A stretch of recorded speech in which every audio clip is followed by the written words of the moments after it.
मंगलमय मंगलकरण बीतराग विज्ञान। नमो ताहि जाते भय अरहंतादि महान। जो विद्यादि सागर सुधि गुरु है हितैषी। शुद्धात्म में निरत नित्य हितोपदेशी। वे पाप ग्रीष्म ऋतु में जल है सयाने। पूजून सतत केवल ज्ञान पाने। पूजून सतत केवल ज्ञान पाने। पूजून सतत केवल ज्ञान पाने। आचार्य विशुद्ध सागर महाराज ने समय देशना भाग 3 ग्रंथ में लिखा है 54वां।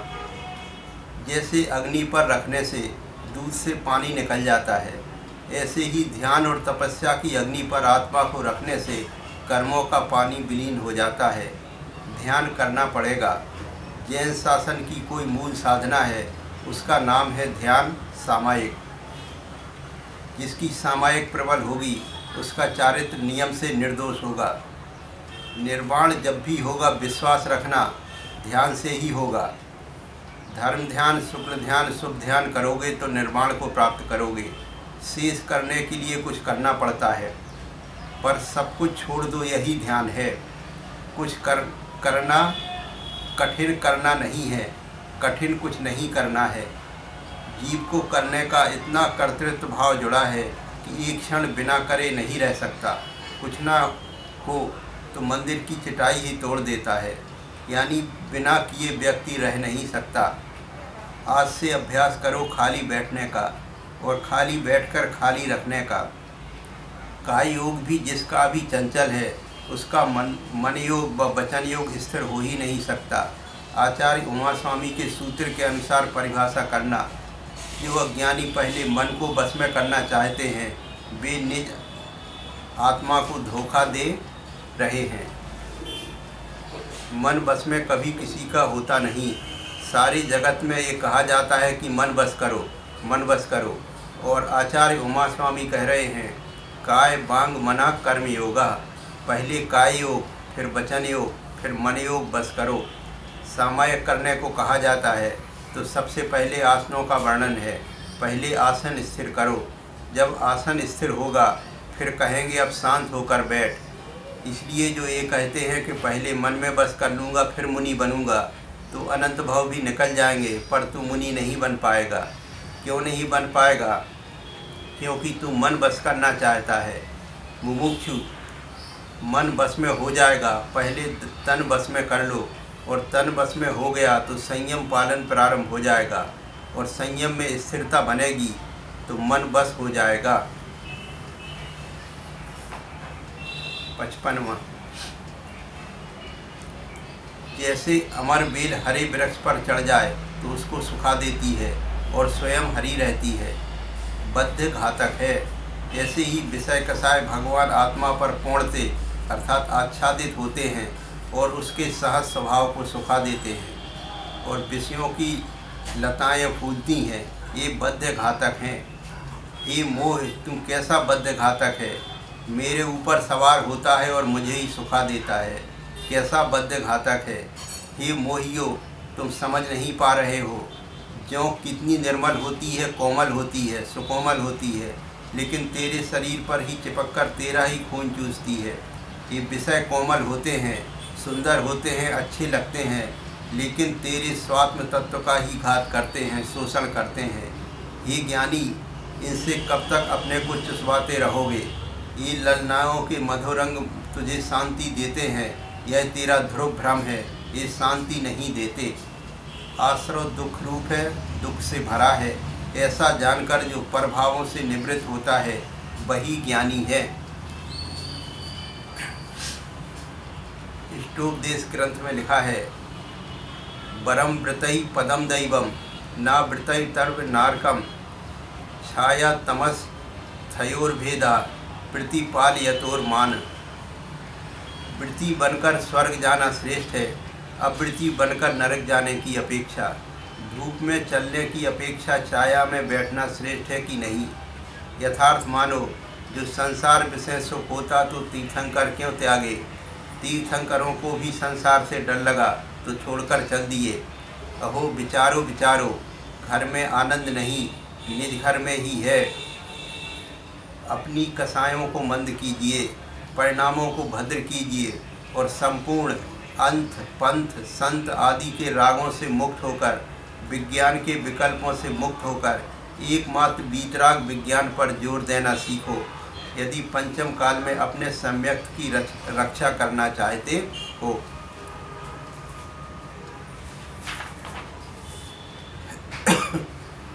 जब तू 5 पापों में लीन है तब तक मोक्ष मार्गी भी नहीं है। मोक्ष तो बहुत दूर है। जब तक बुद्धि पूर्वक 5 पापों का वियोग नहीं होगा, जब तक परभावों का वियोग निस्वभाव से नहीं करेगा, तब तक तू मोक्ष मार्गी भी नहीं है। एक काल लब्धि का भ्रम निकाल दो। काल लब्धि कोई वस्तु नहीं है। जब तू पुरुषार्थ करेगा, जिस समय कार्य होगा वही तेरी काल लब्धि होगी। ये जीव स्वयं की वंचना कर रहा है। पुरुषार्थ किए बिना काल लब्धि पर बैठ गए, इससे अधिक अज्ञानी कोई नहीं होगा। 56वां, कर्मों के अनुसार चलना ही पड़ेगा। इस भ्रम को निकाल देना आज से। हम अपने निष्पुरुषार्थ से कर्मों को भी परिवर्तित कर सकते हैं। आप सोचते हैं कि आपके बिना दुकान घर आदि नहीं चलते। ये रागियों की भाषा है, इसमें फंस मत जाना। घर वालों कुटुंब वालों आदि की बातों में फंस मत जाना। गृहवासम माँ जानी ही जीव दुष्कृत वास ऐसा, पासा कृतांतेन मणियतः अविचला निस्संदेहम परमात्म प्रकाश। हे जीव, तू इसको गृहवास मत मान, यह पाप का निवास स्थान है। काल ने अज्ञानी जीवों को बांधने के लिए यह अनेक फांसों से मंडित बहुत मजबूत बंदी खाना बनाया है, इसमें संदेह नहीं है। यदि निर्बंध होना है तो आज से पर कर्तृत्व को विराम दे दो। आचार्य योगेंद्र देव ने लिखा है, योगिन दुर्मति का तब भव कारणे व्यवहारे ब्रह्म प्रपंचर्यत रहितम तत्ज्ञात्वा मनोमारय। ये योगी, तेरी क्या खोटी बुद्धि है जो तू संसार के कारण उद्यम रूप व्यवहार करता है। अब तो माया जाल रूप पाखंडों से रहित जो शुद्ध आत्मा है, उसको जानकर विकल्प रूप जाल मन को मार। आचार्य भगवान कह रहे हैं, जो चिन्मय चैतन्य आत्मा को कर्म से भिन्न कर ले, उसका नाम ज्ञान है। वही ज्ञान ज्योति स्फुरायमान है। यदि ज्ञान ज्योति प्रकट नहीं हुई तो वह ज्ञान ज्ञान नहीं है। कर्म पिंड से साक्षात्कार कराने वाला कोई परम उदात्त है तो वह तेरी ज्ञान ज्योति है। मैं भिन्न हूँ, कर्म भिन्न है। कर्म भिन्न तेरे से बाद में होंगे, पहले तेरे ज्ञान में कर्म भिन्न दिखना चाहिए। कर्म भिन्न तेरी तपस्या से होंगे। कर्म में भिन्नत्व भाव तेरे ज्ञान में आज ही आना होगा। जैसे बीज से बोरे तो बहुत दिन बाद भरे जाते हैं, लेकिन जिस दिन बीज बोया जाता है, किसान बीज की वृद्धि रूप उर्वरा शक्ति को प्रथम दिन ही देख लेता है, जमीन में डालने के पहले। इसी प्रकार ये ज्ञान ज्योति का तात्पर्य है, कर्म बंद अवस्था में भी निज ध्रुव आत्मा को भिन्न समझ लेना। जैसे स्फटिक की प्रतिमा के पीछे दीपक जलाया जाए तो प्रतिमा ज्योतिर्मय दिखती है, लेकिन ज्ञानी यह ज्योति स्फटिक का स्वभाव नहीं है, यह ज्योति सौपाधिक है। स्फटिक अपने स्वभाव को नहीं छोड़ता। ऐसे ही काम क्रोधादि की लौ जो आत्मा में झलक रही है वह सौपाधिक है। स्फटिक के पीछे दीपक जलने से स्फटिक में जो दिखाई देती है वह स्फटिक की ज्योति नहीं है। ऐसे ही आत्मा में जो काम क्रोध आदि भाव चल रहे हैं, ये स्फटिक के सामने रखे दीपक के समान है। स्फटिक तो निशब्द शांत है, उसे हटा दीजिए तो जो है सो है। ऐसे ही ध्रुव आत्मा न कामी है, न क्रोधी है, न रागी है, न द्वेषी है। काम आदि के दीपक को हटा दो, आत्मा जैसी है वैसी है, निरूपाधिक है। स्वच्छत शक्ति आत्मा की ध्रुव शक्ति है। आत्मा को 148 कर्म से भिन्न करके निहारिए। आत्मा स्वच्छ दर्पण के तुल्य है। आत्मा को 148 कर्मों से भिन्न करके निहारिए। आत्मा स्वच्छ दर्पण के तुल्य है। यद विद्या दर्पणायते दर्पण तलिव सकला। हमारे आचार्यों ने आत्मा को केवल ज्ञान ज्योति की उपमा, केवल ज्ञान ज्योति को दर्पण कहा है। दर्पण तो स्वच्छ ही है, भूल तो तेरी है। तेल लगाया और दर्पण पकड़ दिया और कहता है चेहरा नहीं दिख रहा है। दर्पण में कोई दोष नहीं है, पर तूने चिकनों हाथों से पकड़ लिया है। हे ज्ञानी, इस भगवान आत्मा में कोई दोष नहीं है, पर तूने इसने राग द्वेष की चिकनाई लगाई, दिखना बंद हो गया। दर्पण स्वच्छ है, नौपाधिक है। ये आश्रव विद्युत के चमत्कार के समान चमककर विलीन हो जाते हैं, अध्रुव हैं। पुण्य आश्रव भी क्षणिक है, पाप आश्रव भी क्षणिक है। जो दोनों को मध्यस्थ होकर निहारता है वह साधु स्वरूप को प्राप्त करता है। जो दोनों में किंचित भी राग द्वेष करता है तत्क्षण उसका साधु स्वभाव विलीन हो जाता है। आध्यात्मिक भजन।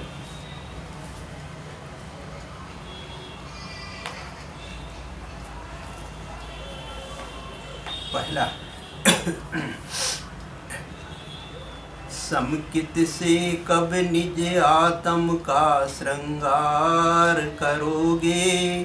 संयम की तरणी ले कब भव जल पार करोगे। कब भव जल पार करोगे। सुन चेतन ज्ञानी क्यों बात न मानी। समकित से कब निज आत्म का श्रृंगार करोगे। संयम की तरणी ले कब भव जल पार करोगे। भव जल पार करोगे। सुन चेतन ज्ञानी क्यों बात न मानी। आया कहाँ से जाना तुझे कितनी दूर है। आया कहाँ से जाना तुझे कितनी दूर है। सोचा नहीं विषयों में तू क्यों इतना चूर है। जप तप बिन नर भव के पल। जप तप बिन नर भव के पल बेकार करोगे। संयम की तरणी ले कब भव जल पार करोगे। भव जल पार करोगे। सुन चेतन ज्ञानी क्यों बात न मानी। लगते हैं तुझको भोग के साधन जो सुहाने। लगते हैं तुझको भोग के साधन जो सुहाने। लुटवाता है इन गलियों में सद्गुण के खजाने। ऐसी गलती जीवन में, ऐसी गलती जीवन में कितनी बार करोगे। संयम की तरणी ले कब भव जल पार करोगे। भव जल पार करोगे। सुन चेतन ज्ञानी क्यों बात न मानी। कल्याण यदि चाहो तो आत्म को जान लो। कल्याण यदि चाहो तो आत्म को जान लो। अपने का और पराये का अंतर पहचान लो। जड़ कर्मों की बोलो कब। जड़ कर्मों की बोलो कब तक बेकार करोगे। संयम की तरणी ले कब भव जल पार करोगे। भव जल पार करोगे। सुन चेतन ज्ञानी क्यों बात न मानी। पग पग पर भूल भुलैया है ये दुनिया की राहें। पग पग पर भूल भुलैया है ये दुनिया की राहें। पथ भ्रष्ट बनाती तुझको कंचन कामिनी की चाहे। बदनाम पथिक होंगे, बदनाम पथिक होंगे यदि जग की धार बहोगे। संयम की तरणी ले कब भव जल पार करोगे। भव जल पार करोगे।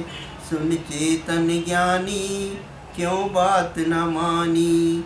समकित से कब निज आत्म का श्रृंगार करोगे।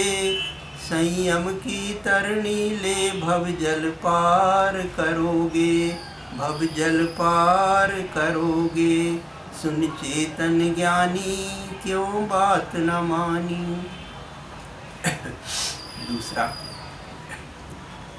भोग के रोग से पाप के ताप से अपने मन को हटा ले तो क्या बात है।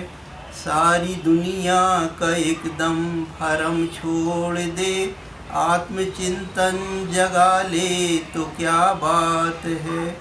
जिसको परिवार कहता वो जंजाल है, जिसे धनमान कहता वो सरभार है।